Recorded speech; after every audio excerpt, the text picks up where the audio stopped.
What's up mga ka-DIY?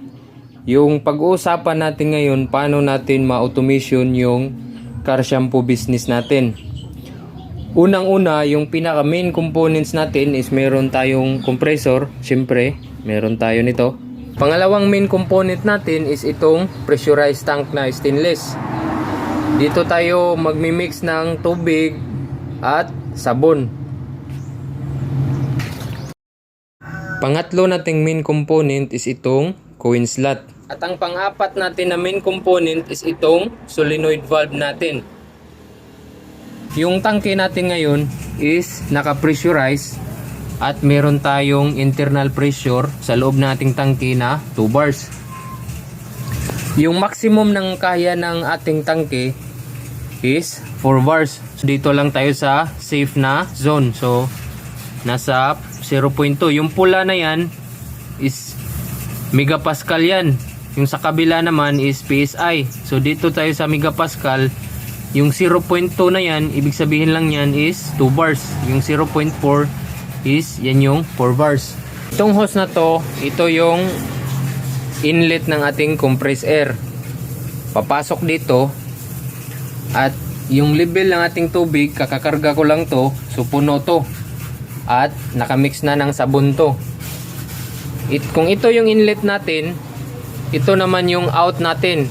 So may kasama na tong hangin, tubig at sabon. At kung napansin nyo, bago siya mag-out is dadaan muna siya ng solenoid valve. Itong solenoid valve natin is itong wire na to, papunta to sa coin slot machine natin. Ito yung connection niya. Ito. Punta dyan sa loob. At itong hose na to, which is ito yung outlet na natin, ito na yung product natin, ito yung papunta sa nozzle natin. Ito. Hanggang dito. Ito.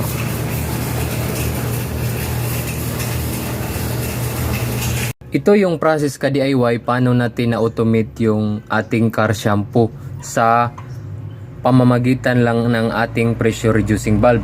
At syempre na rin sa ating solenoid valve.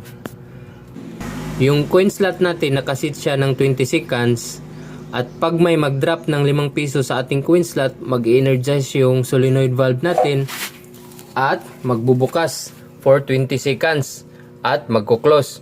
At dito yung labas niya.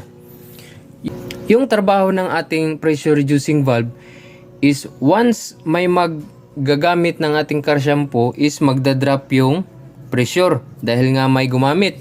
Gagawin ng ating pressure reducing valve is bubuksan niya yung inlet para papasok yung hangin para ma-maintain niya yung 0.2 na sinet natin. Once ma-reach niya yung 0.2, then magko-close na yung inlet valve natin. And then the process repeat again. Pag may gagamit na naman uli ng or may mag-drop uli ng 5 piso sa ating car shampoo. So ganun lang kasimple sa ating setup ka DIY. Gamit lang sa ating reducing valve. Ito talaga yung pinaka, para sa akin ito yung pinakamahalagang setup na ating gagawin pag gusto natin ng automated na car shampoo. Maraming salamat sa panonood. Please like, follow, and share.